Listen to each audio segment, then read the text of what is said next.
Good morning, guys. Apologize for a little bit of a delay. If anybody could please let me know what are we seeing.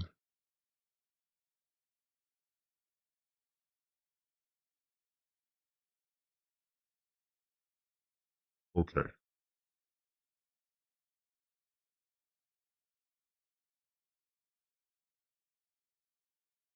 So again, test, just to make sure you guys hear and see it.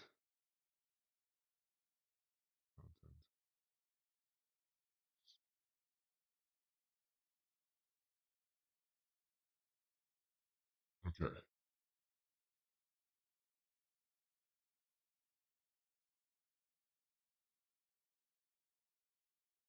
Lorenzo, good morning. Thank you, thank you.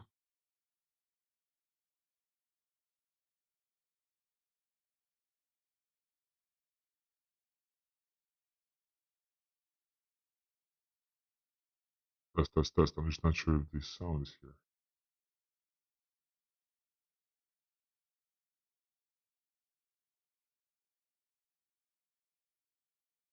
Okay. I hope the sound is here. If anybody could please just report.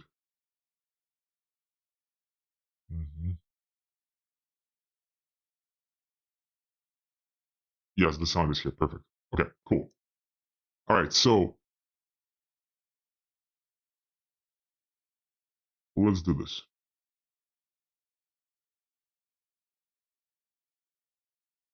Let's begin. Okay, so another busy week for us, but very good. So very productive. Couple of updates on the ghostDAO front. So the bridging is finished. The patch of the bridging is done, and um, you guys can stop bridging. So let's try to please. Lorenzo is buffering. Well, I hope it's gonna be better. I hope it's gonna be better.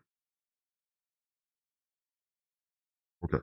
So try to break it now, right? So when you try to bridge it, right? So try to bridge in any type of like at any time, at any time, right between the era, right before the era is over, in the beginning of the era, just go for it. Just go and bridge and see if you guys can break it. So far, things have been added. We're going to be polishing the naming. We're going to be polishing some tooltips here and there. We're going to be polishing some information as well. So the current validators is 35 out of 52. That's like another thing that we added just to make sure that you see it. That's the list, which we also need to kind of improve. So those little changes here and there on the user interface will be polished as we go. Another thing is once your transaction is stuck, God forbid, let's assume it's stuck again. In that case, what's going to happen is I'll show you, like demonstrate it on this one. So this is one of the transactions that got stuck. Not really, but as an example. So the self applause will be available. So self applause will enable you to restream, reconstruct, as developers say, reconstruct the transaction. So you'll be able to. So you have 10 Casper. 10 Casper has been sent to the smart contract, to the gatekeeper smart contract. So once it's sent to the gatekeeper smart contract, you essentially lost 10 Casper. So since you lost 10 Casper already, there's not much you can do. So the only thing that you can do at this moment is to try to hope that the transaction actually goes through, meaning that you have your 10 Casper coins minted on the Ghost chain. Okay. So if it's minted on the Ghost chain, you're good to go. And if it has not been, the problem was that like you would send your 10 Casper, the 10 Casper would not go through, but you would lose it because it goes to the smart contract. So then, if that's the case, self-applause it. So self-applause should fix all the issues. Uh, we believe that this is a 98% finalization to the bridging architecture. And even this is the case, we will proceed with adding bridge in functionality to the Ethereum Classic as well very soon. Now, we have just been discussing this morning a potential to add another functionalities, such as adding timing and block numbers from EVMs to the transaction argument, to the bridging transaction arguments. So we'll probably do that too. It's probably going to be in the next update. But for you guys to notice that this block time needs to be added to the transaction hash. Unless you are a malicious hacker attacker, you won't notice it. So for your purposes, it should be good. Okay. All right. So that's that. On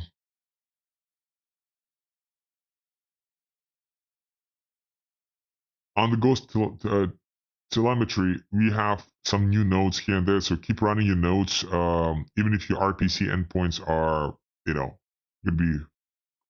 to be cluttering your own. Even if RPC requests are going to be cluttering your own RPC endpoints, keep adding more nodes, because what's going to happen is users can now self-applause. So the problem with self-applause, the only thing is about the timing.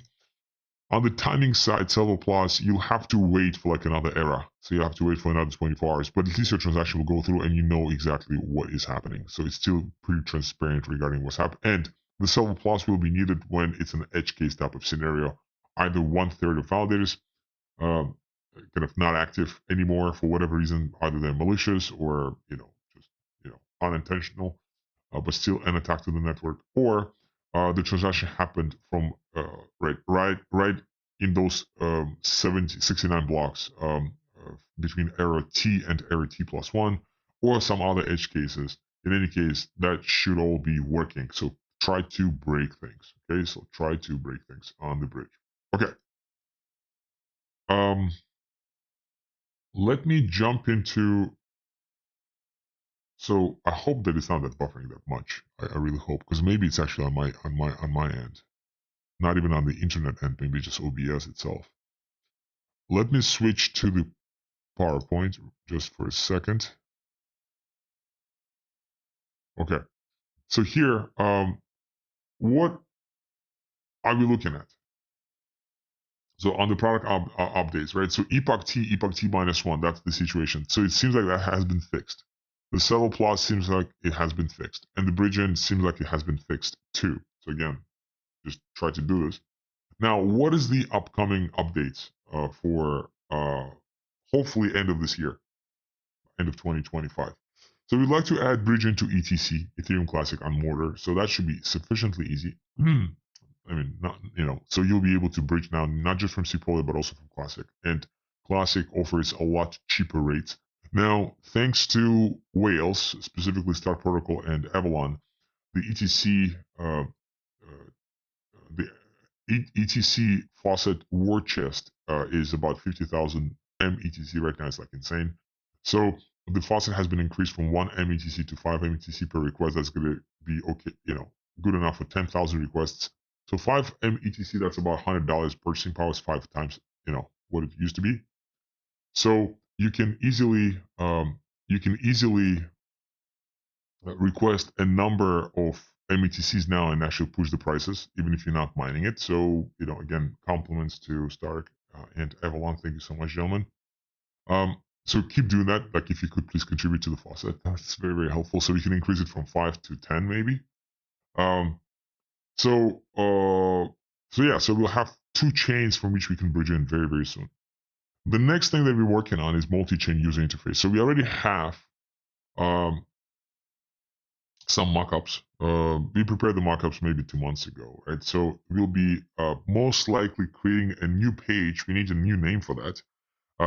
So there are some suggestions. Maybe it's going to be arbitrage.ghostchain.io. Maybe it's going to be portfolio.ghostchain.io. Maybe it's going to be something else. Maybe it's going to be summary. I don't know. It has to be some neutral name to make sure that we not going to be subject to any regulatory scrutiny. If you guys have any suggestions for the name, please shoot. So again, what will that user interface do? It will be comprising the summary of various points of information from the ghostDAO in order to help anybody take advantage of the arbitrage opportunities, price discrepancies, market cap discrepancies, APY discrepancies from one chain to another. And since we're launching ETC with bridge in, and now it's possible to bridge in, it kind of makes sense as the next logical progression to offer multi-chain user interfaces in order for you guys to see the discrepancy and then start begging us for the bridge out. So, but we want that begging to be very, very extravagant, and we want that begging to be very much active. Federal, good morning as well. So it's going to be epic. All I know is it's going to be epic. This multi-chain user interface bridge, multi-chain user interface module. Again, thinking about the name. Okay. The other thing that we're working on is the ghostDAO governance. So with Olympus DAO, based on our research, Olympus DAO didn't really use much governance per se. So they definitely have governance. They definitely had the functionality to add the governance. However, it wasn't like the bonds and the APY was not really kind of increasing based on the programmatic DAO multi-sig type of decision. Now, I do not want to, to send any accusations without, without, any specific proofs. So this is just a rumor right now, right? So please treat this as a rumor that we just read between the lines, while researching the Olympus DAO. But Olympus DAO, essentially, it was just one person making the bonds, one person making the APY changes. Now, of course, that one person was doing that still most likely in line with what everybody agreed upon on the forum. However, it was not programmatic. Now, the functionality to make it programmatic existed in Olympus, but it was never integrated. So we have to be the first ghostDAO. Okay, we have to be the first Olympus DAO fork that does stuff based on the DAO. Like, it's a crazy thing, right? Olympus DAO. So it's supposed to be a multi-sig type of decisions, like programmatic decisions, and it seemed like it weren't. Again, that's a rumor. So if that's the case, if you're true, you're correct, ghostDAO will be the first Olympus DAO fork, right? Or Olympus DAO inspired project that will actually have a programmatic governance, on-chain governance. That governance, on-chain governance will entail taking care of the APY, taking care of the bonds. And those are two insane monetary policies for the ghostDAO itself. So to attract users, like we discussed yesterday, for example, and maybe that's a question for everybody who's listening. We don't have that many people who's listening right now. If you guys listening in recording, also try to please respond to this question. That's why it's very important to to come live sometimes, because that way you get kind of live type of access. So let me switch back. Yeah, let me switch back here. Okay, so let's assume you are right now on Sepolia. So on Sepolia, what's happening is you have the following disposition. You have $7,300 per Casper with backing of $136. So the actual backing, the actual fundamental valuation of this token right now is $136, which is quite insane. So it has that many reserves. It has that much assets. And in GDAI, and then we have $7,300 for Casper for the price. Now, as far as the APY right now is 69% roughly. Okay, just call it 69%. The index is 1.14. So far, if you deployed your GDAIs into eCasper on day one, you would have been up about 14% already on your stuff, right? So that's it's 1.14, so 14% up, cumulative upside. Okay. Now, if you're gonna go towards Ethereum Classic, well, in this case, Mortar testnet, you're looking at $3 fundamental price. We didn't do any bonds yet. We did not audit the reserves, but people are trading, so it's definitely higher than $3. It's probably $3 and whatever, 3 cents or something. Because we definitely earning some. The treasury is earning some DEX fees, and the price of eCasper is $112. Okay. Now, in this case, the stake in APY is also roughly 69%. By the way, notice also some updates on the. Do you see them? Yeah, we added on the ghostDAO, we added METC, wrapped METC. We added your balances there because it's just very complicated to look at them from the MetaMask, because MetaMask has become a total piece of shit.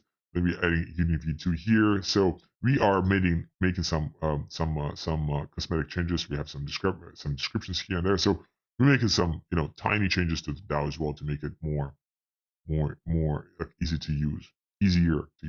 Okay.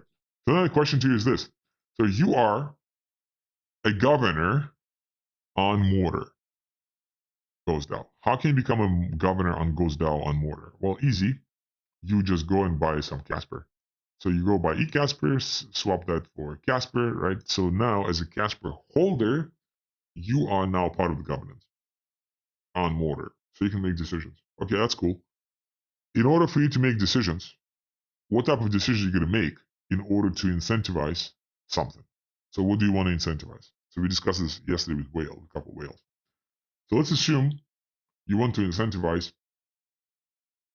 you know, more liquidity to Ethereum Classic. So what are you going to do?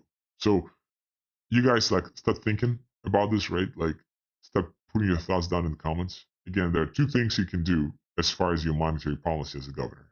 You can do something with the bonds, and you can do something with the APY.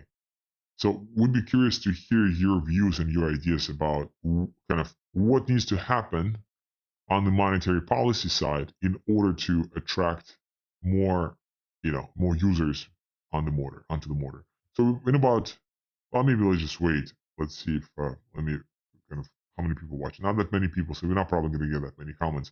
So in any case, maybe if you're watching this in a recording, just pause now. But what I'm personally thinking, what we discussed yesterday, the whale said this. The whale said, okay, so since the price here is $112 and the price on Zipolia is $7,300, I clearly want to incentivize arbitrage. How can I do that? Well, I want to incentivize arbitrage because clearly the price has to be somewhere in between. So, $7,300 here and $112 here. So maybe the price is about 3,000, maybe 2,000. Okay. So I clearly see that the price is going to shoot up on Mortar. Okay. So what are my mechanisms? Well, I would like to also increase the backing. So how about I start introducing bonds? Because bonds will enable me to purchase stuff at a discount.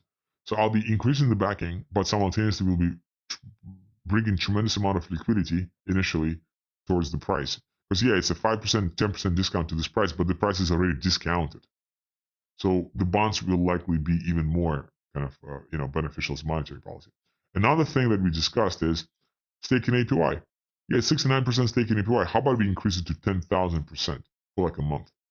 It's 10%, 10,000% annualized, right? It's not 10,000% forever. It's 10,000% annualized APY for a couple of months, for a month, for 2, for 3 months, just to get that initial thing going. And while increasing the APY, simultaneously significantly pushing for more bonds. Right. So these are some kind of some ideas, some questions, some opportunities that could be present here. Now, while simultaneously, so if you're on the mortar, that's what you're going to do. Okay, cool. What if you are the governor on Sepolia ghostDAO? What are your options? Right. So clearly you see that the price of mortar is so much cheaper. So what you're scared about is as a governor on ghostDAO and Sepolia, you're scared about this price dropping too much and the market cap dropping too much. You want to maintain to maintain the price. What are you going to be doing? Well, you need to be either dropping the price, which is kind of not very desirable, or you'll be pushing the backing. How can you push the backing? Bonds. So now you are in the competition with the mortar people for the bonds.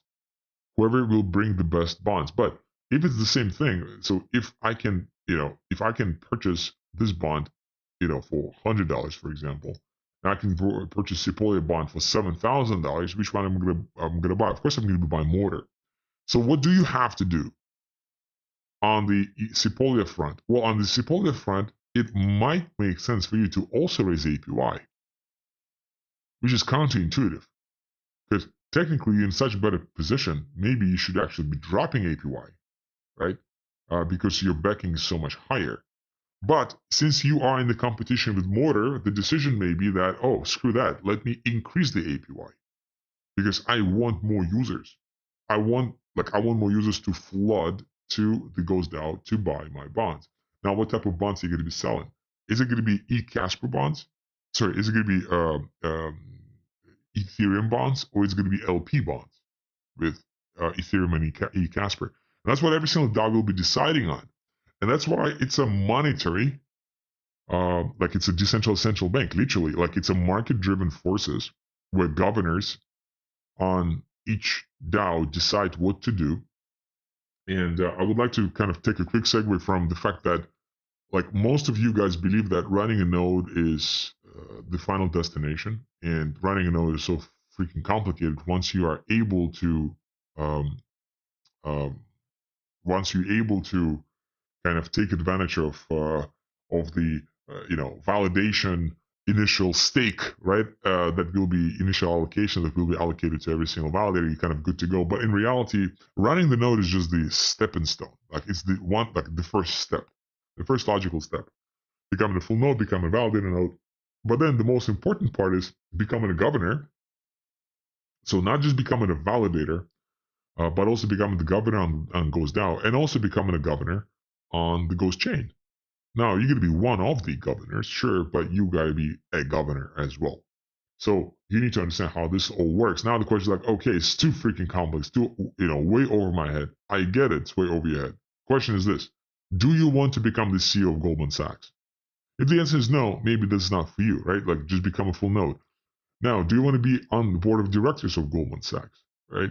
Like today, you're just not going to be, like today, all of us are not qualified to become, to be a board of, be a member of board of directors director on the board of directors, therefore, of like, I don't know, a big company like Goldman Sachs or like, we say like, oh, central banks suck. Central banks should be abolished. Okay, but can we ourselves create a better structure than the central banking system, right? And if the answer is yes, well, we need to be really fucking qualified, right? We cannot just be abolishing things, right? Like, we have to offer an alternative, and it has to be a 10x better alternative. Now, what could be 10x better about ghostDAO versus central banks, like versus the Federal Reserve and, and the European Central Bank, ECB? Well, it's what we have is totally transparent. It's totally on chain, so all the reserves are there. Anybody can become a governor. So anybody with funds, anybody with stakes can become a governor, and anybody with any ghostDAO with good governance on the DAO could do magical things on that specific DAO, thus driving the entire ecosystem along, all the other ghostDAOs together with that. And the question is like, are there any insiders to the ghostDAO? Meaning, are there any initial governors on the ghostDAO? The answer is fucking no. There are no initial governors on ghostDAO. So everybody has equal opportunities. Now, of course, those who have GMV, we have some discounted opportunities to get the DAO, to get the eCasper, therefore to get to the Casper, and therefore to get to the DAO. But those opportunities, the discounted opportunities, have thresholds as far as how much liquidity can be kind of invested through those discounted options. So it's not 100%.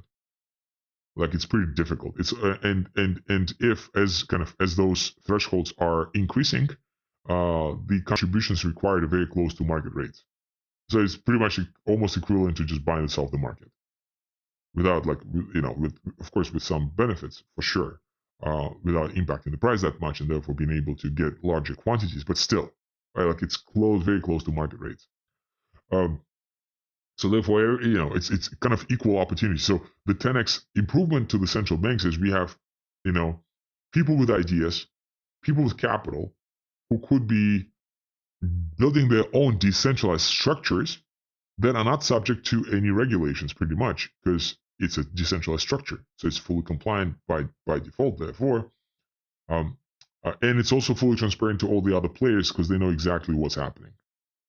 And in order for the remaining DAO members to vote for a given bond or given APY, a very solid proposal must be presented, right? Like, every bond must be, well, I mean, you can just go ahead and try to launch your bond without any explanation, sure, but it's hardly that other members of the DAO will vote for you for that specific bond offering, right? So you better prepare some, good explanations for why this bond exists or why the APY must be increased. So the analysis must be pretty fucking complicated. It's a financial system.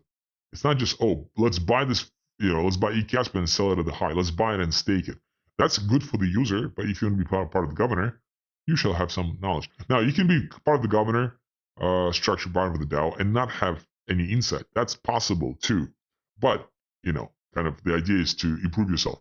The idea is like to essentially increase your qualifications through research, through self-research, through asking questions to yourself, right? And also to the group, and better the group ourselves, right? Like, we cannot just abolish the central banking system. It's not possible. We have to replace it. If you want to do something, we must replace it, right? Bitcoin is not trying to crush the monetary system. Bitcoin is replacing the monetary system, helping replace the the reserve currencies and stuff, right? Like, it's a replacement. It's a better fucking replacement. So much better than gold in some cases, because it's we could be discussing this part of Vita money situation. Then Ghost, of course, is the next level. Is kind of the Web3 alternative to Vita assets that I still did not uncover, and you guys still need to guess. I didn't receive that many guesses regarding which real world asset Vita money is replacing, and thus the digital Vita money will be replacing that too. Have the same characteristics, which is quite interesting. But just would like to emphasize one more time for the day. Learn how ghostDAO works, because as a governor, you have to figure out how to issue bonds, why to issue bonds, what are the rates for the bonds, what the capacity for the bonds are. Don't even try to get into the technicalities. It's not about the smart contracts, it's about the economics now. And also for the APYs, same thing. Like, what is the APY? What are the repercussions for setting a too low, too high APY, especially when it's not a standalone entity anymore? Kind of is, but it's not, because now it's a combination with another one on, say, Mortar in this case. How do you manage the two? So going back to the PowerPoint, that's why it's exciting, because it's coming up. The ghostDAO governance is coming up very soon for us to start making those decisions. So therefore, that was another conversation from last week and probably from 2 weeks ago regarding which public forum, because ghostDAO governance will be linking a link. We'll be linking a URL to the discussion. And lots of discussions have geo restrictions. Say say Facebook posts have geo restrictions. Discord posts have have restrictions there as well. So it's probably going to be either like a forum, like maybe a ghostchain.io forum, where we push it all. But then let's assume the hosting is Cloudflare. Then the Cloudflare will have also certain restrictions based on the geo, right? So that's also not good. So it's kind of pushing us towards creating, a ghost chat where it's like, where, the bulletin boards are insanely public and ungeo restricted. So, ghost chat is kind of the next progression, but ghost chat is extremely freaking tough. It's a tough product to do. So without the ghost chat, we'll have to use the existing public bulletin boards, which are restrictive, to a certain extent. Maybe we'll have to use some type of Telegraph. So Telegram has a Telegraph type of forum situation. Maybe we post it there. Now, the reason why we need to post it there is to make sure that every single proposal has a link. Doesn't have to be, but would be nice to have a link, to have a URL with the description of what's happening, of why this bond is being issued, what's the math behind it, why this APY has to be increased, what's the logic behind it. It has to be time stamped too, right? So that we have a good explanation behind every single one. So now, if it's a PDF document with all the information, then the PDF, should be hosted maybe by IPFS. In which case, we need to start running IPFS nodes as well ourselves to make sure that the document loads fast, because we all have experience with the GML collection, which is also IPFS hosted, and it loads forever, right? So not good for kind of very much live type of actions needed for the bond or for the APY. And then we also need to figure out the next chain. Is it going to be Pulse? Because Pulse, thanks to the Pulse community, thanks to a couple of whales in particular who connected us to Pulse, we received 100 million T-Pulse, test Pulse tokens, which is thank you so much to the Pulse group. Like, this is insanely helpful. And the price of that Pulse on the testnet, which was correctly identified by, I think, Crypto Coffee, he's a Pulse member. He said that, well, the testnet price of the T-Pulse is actually $2.80. So if you have 100 million of that, it's like $280 million worth of purchasing power. That's a lot. All right, so 100 million is definitely good, more than enough if we're able to link the price of T-Pulse of $2.82 directly onto the ghostDAO, right, through the hooks from the Pulse X, if that's possible. So Pulse is there. What about Gnosis? Gnosis, a little bit difficult to mine stuff. Shall we just stick to Sepolia? Or maybe we should go for Tron, right? Because, the more I'm thinking about this, the more I'm like, okay, so there are pros and cons. First concept is, realistically, and council knows about this, realistically, if we're talking about bridging fees and the reality of the bridging fees, for the most part, 99% of the bridging fees, something is telling me, will come from 3 chains and 3 chains only. It's going to be Ethereum, it's going to be Bitcoin, it's going to be Tron. Why Bitcoin? Well, Bitcoin is a UTXO. Okay. So clearly, right, the largest UTXO, so everybody has, everybody wants to do Bitcoin, miners, the most active mining network who needs some on-ramp, off-ramp options, the, old-time holders, and overall, like everybody wants that, right? Everybody wants Bitcoin. Okay, that's clear. Why Ethereum? Well, Ethereum is the second largest one, right? So the second largest player with the smart contracts, has a massive network effect, too difficult to do anything about it.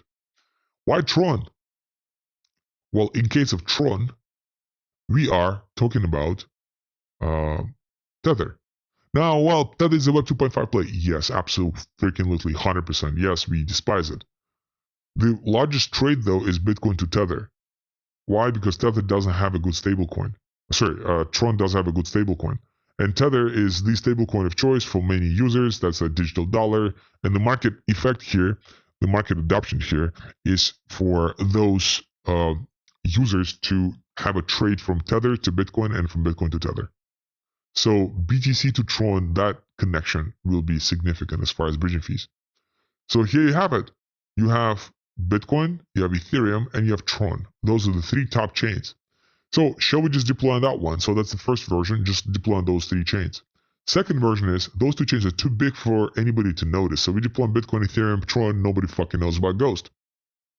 Right? Yeah, the use case is there for sure, but nobody knows about Ghost. It's, we are a small fish in a huge ocean. How about we go for Pulse? How about we go for Gnosis? How about we go for Ethereum Classic? How about we go for smaller blockchains? Why? Because on smaller blockchains, it's easier to become a bigger fish in a very small pond. We get this initial traction, we get this initial user base. And then those users who have Ethereum Classic chains have Bitcoin. People have Pulse chains, so they have Ethereum, right? So we get this initial traction, this initial adoption from smaller chains, and then we slowly expand to bigger chains. So we have kind of both options. Now, why say going with the latter option of going to small chains is more complicated? Well, more chains, more problems. You have more chains like Pulse. Okay, now we have to run Pulse native node in order to get an RPC endpoint that cannot be timed out. Okay, not just us, but you guys too. Then you have to deal with some RPC endpoints will be limiting the event, so you have to figure out that as well, especially the public RPC endpoints.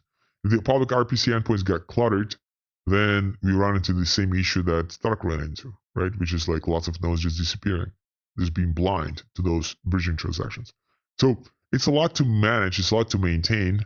What about the faucets, right? So if we have the mainnet, we should also have the testnet. For the testnet, we need to have a good faucet. So therefore, we need to also build a faucet for that. So it's a lot of maintenance for every single blockchain. And it's kind of like a strategic decision here. Are we going for the big guys right away, or are we going for the small guys first, then for the big guys? If we're going to go for the small guys, we need to be ready to spend more money, more resources to maintain it. Maybe raise seats, right? So think about that.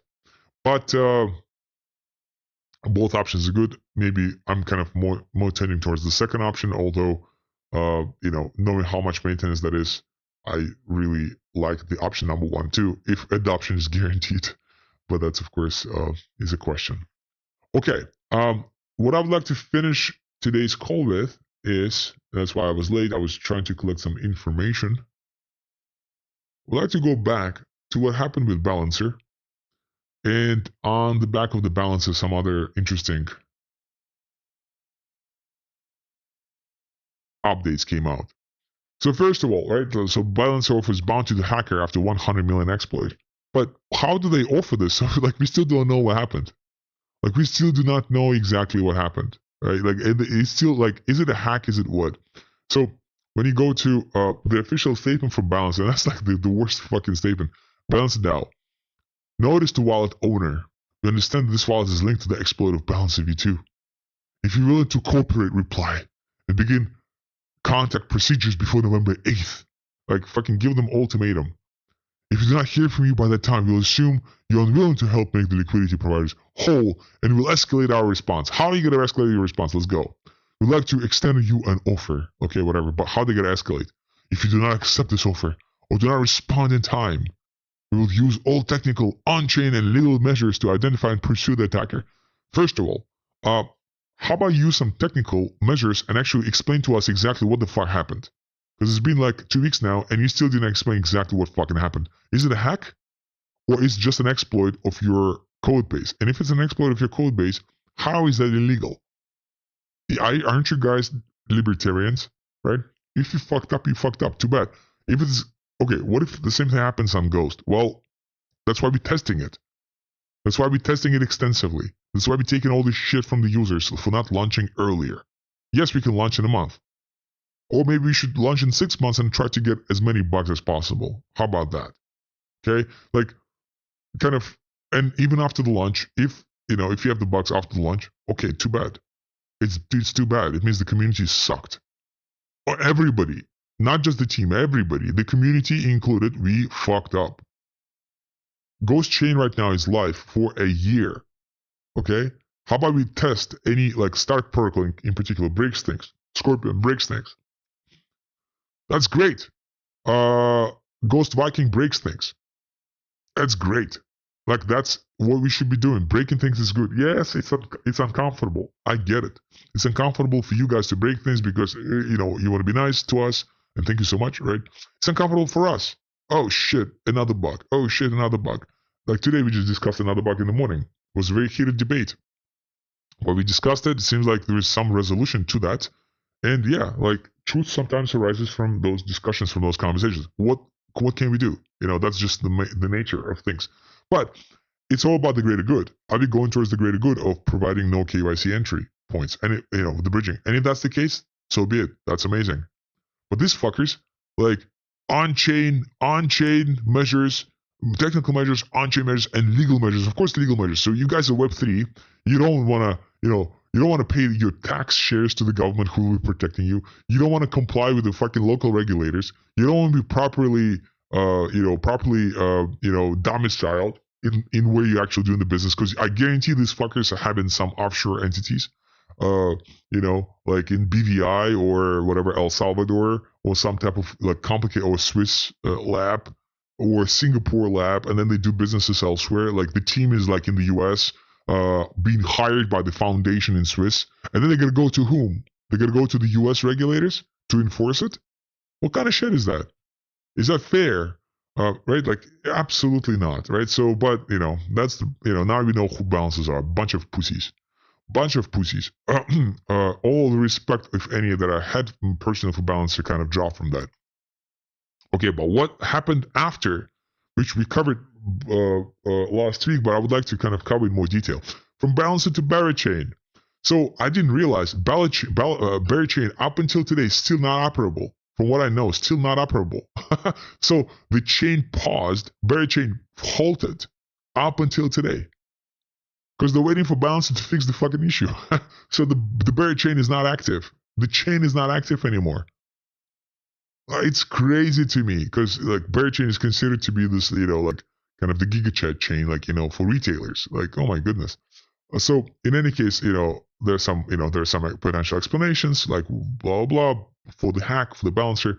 But chain reaction begins to emerge. Barachain initiates emergency hard fork. Oh my goodness. This vulnerability originating from Balancer v2 quickly triggered even larger chain reactions. Barachain, an emerging public chain built on Cosmos SDK. Who would have known? More about that in a second. Also suffered a hacker attack within hours as Bex, the Barachain DEX, right, adopted the Balancer v2 contract architecture. Upon detecting anomalies, the foundation quickly announced a full chain shutdown. Now let's read more on this because this is fucking funny. Reportedly, Bex USD, Tripool, and other liquidity pool assets were threatened with about 12 million at risk. Okay, that's like the most important one. Security first or decentralization? Which one? I remember I had this public debate in a university, one of the most renowned universities of one of the countries, and it was 3 years ago, actually exactly 3 years ago. And I was not on the panel, I was just in the audience, and this one guy in the panel said, hey, like, blockchain has to be about security. I'm like, what do you mean by security? He obviously didn't know what to say. He just said, the word. And I just started interrogating them on that security aspect. It was 3 years ago, so nothing changed. We know this is controversial, we know, but when 12 million in user assets are at risk, protecting users is the only choice. Okay, first question. When you were forking Balancer for your Bex and calling it Bex because it's so fucking cool, did you look into the code? Or you just trusted the audits by the companies who have no fucking idea what they're doing? Which one was that? Smokey, the co-founder of Beta. Okay? Like, did you know that there's some potential exploits? Now, do you know, Smokey, that this is an exploit? Like, do you know that Balancer was actually hacked?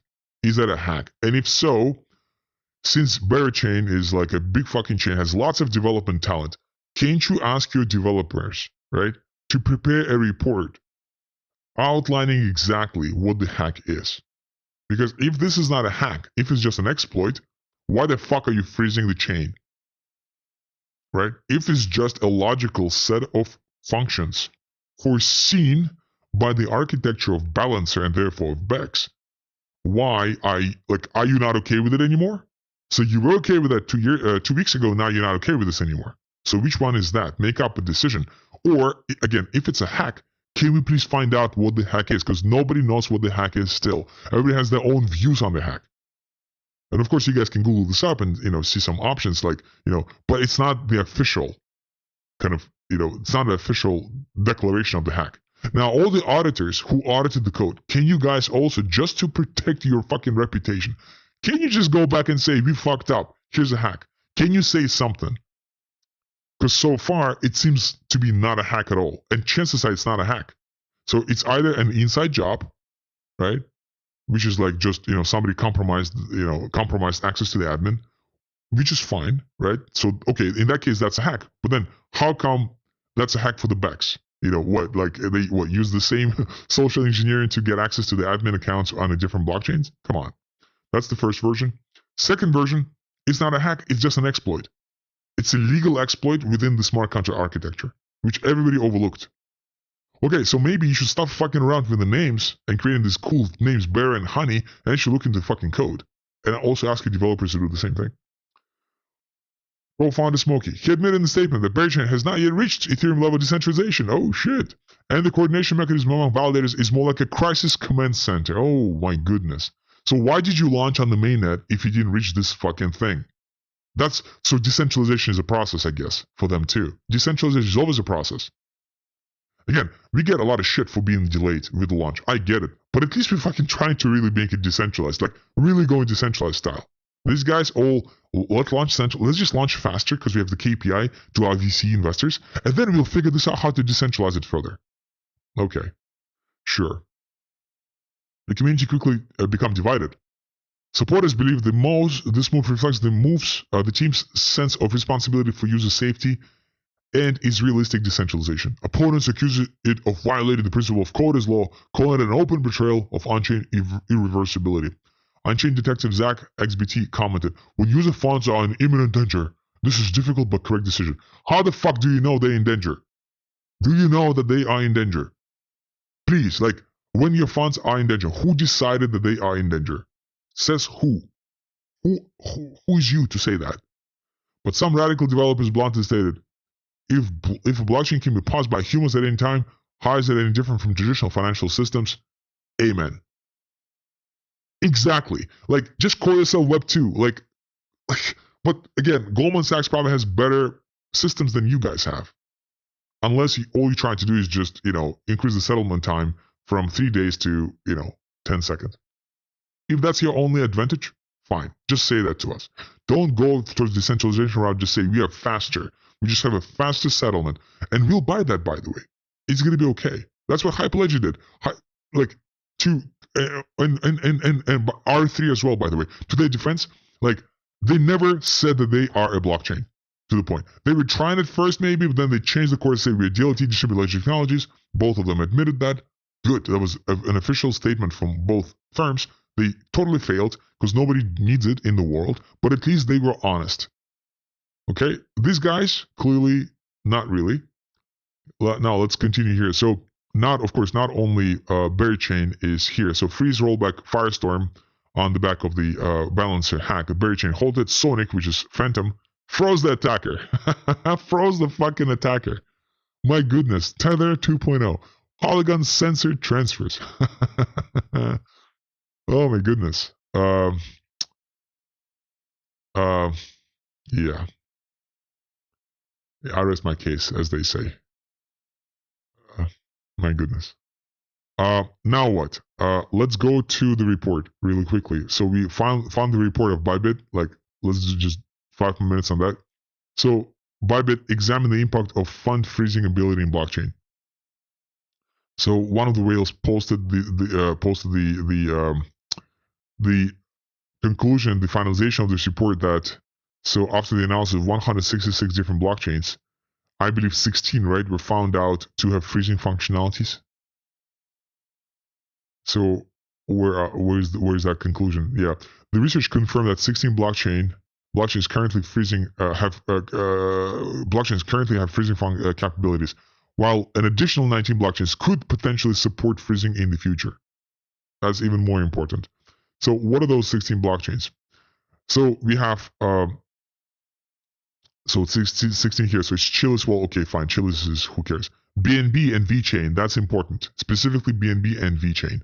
VeChain for the most for a good time. I personally believe VeChain was pretty decentralized, but my claim to that has been withdrawn multiple times over the last 3 years, and of course with the freezing functionality, that's even more interesting. Well, BNB is BNB.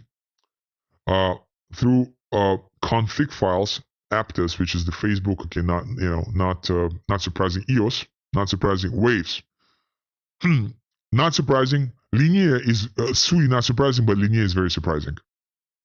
Rose, I think that's Harmony. So Linea is very surprising. Have that, and Hecko, so whatever. But what about the 19 blockchains that do have potential functionality for that too? Arbitrum. Who is that? That's Cosmos. Let's go back. Berachain, an emerging public chain built on Cosmos SDK. So how they were able to quickly freeze everything and halt everything? Well, because they're using Cosmos.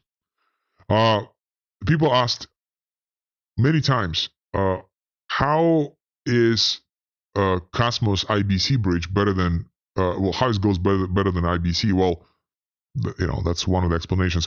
Outside of Cosmos being a pretty permission chain, way more permissionless than Sui, but still pretty permissioned, and now we know that they can hold everything. Well, Celestia, that's also Cosmos. DYDX, that's the on-chain DEX.